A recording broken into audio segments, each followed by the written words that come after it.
the shadow agreement? It was past midnight when I found it. The job listing seemed too good to be true, and maybe I was just desperate enough to believe it. Work experience that will shape you, the posting claimed, promising a high hourly rate, flexible hours, and opportunities for advancement. No more serving impatient customers at the cafe, no more freelancing gigs that barely kept the lights on. Just a job that could finally clear my suffocating student debt and maybe, just maybe, make my mom proud. There was no way I'd wait until morning to apply. My fingers flew over the keyboard, sending off a desperate pitch to Insight Corp, hoping that maybe, just maybe, they'd get back to me. And they did.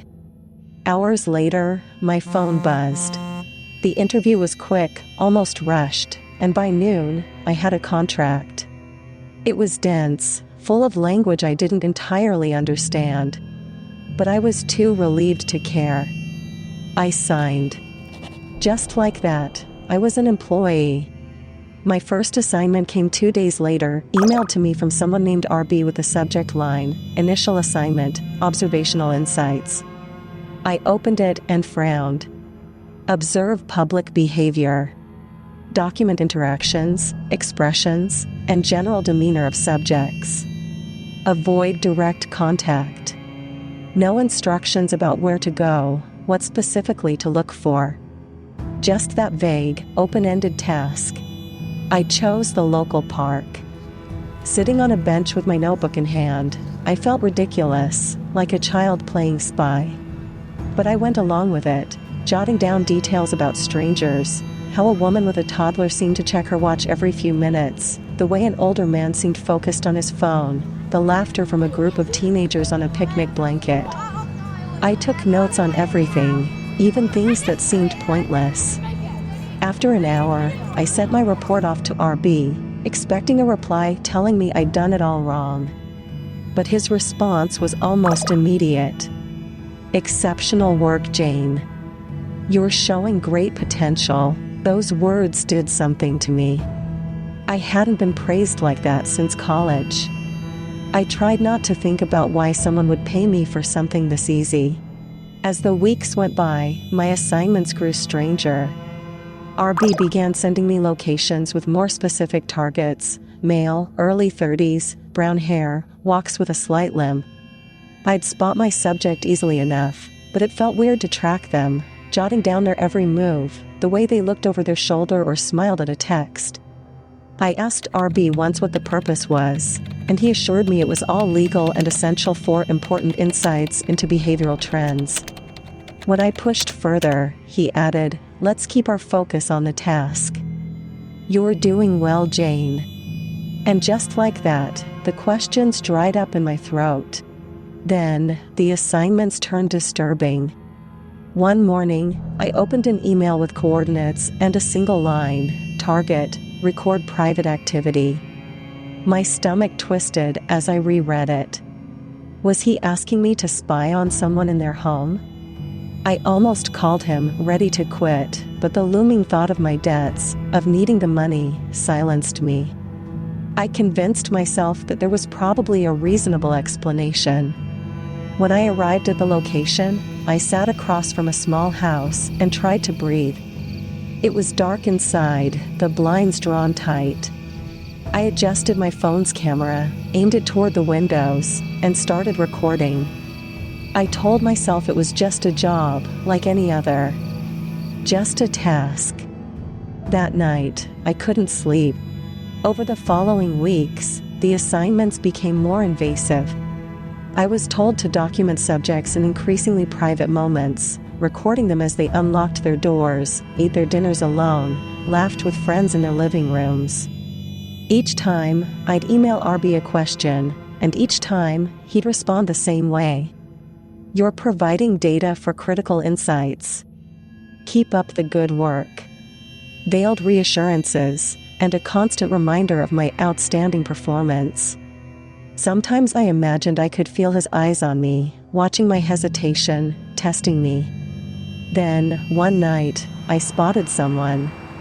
I'd finished an assignment and was walking back to my car when I caught sight of a man.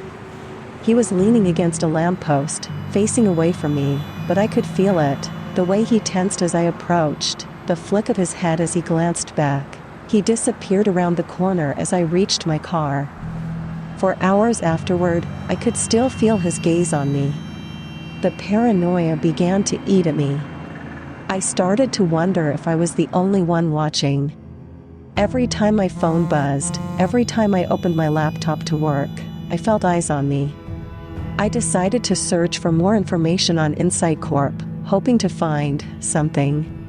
But every query came up empty or led me to a broken link. Former employees' accounts were vague, if they existed at all. It was like a ghost company, hiding behind jargon and a polished facade. Then, I made a decision I knew was reckless. I was going to confront one of my targets.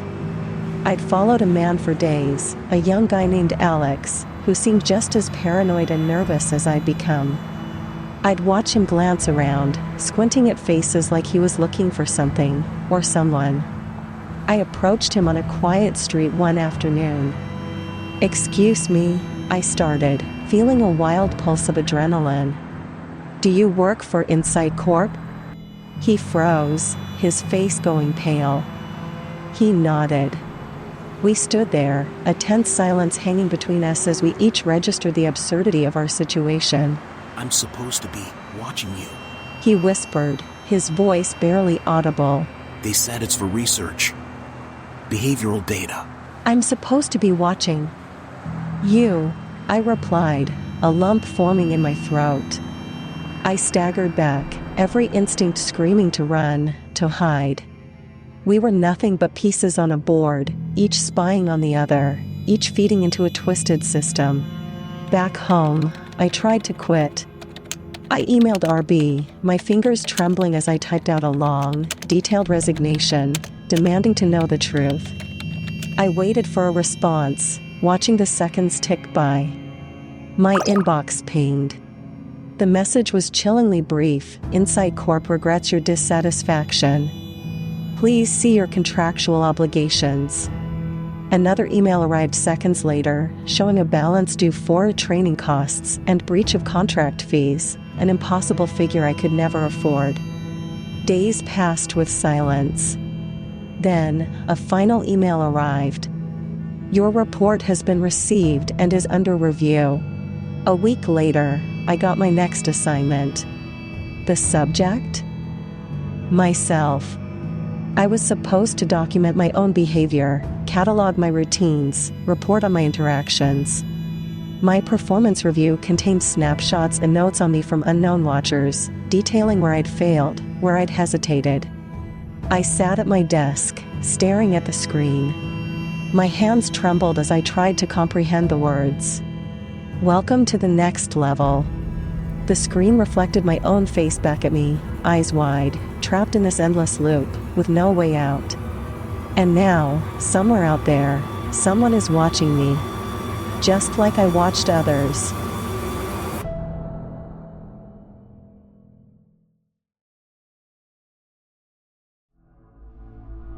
As the screen fades to black, the weight of Jane's realization hangs in the air.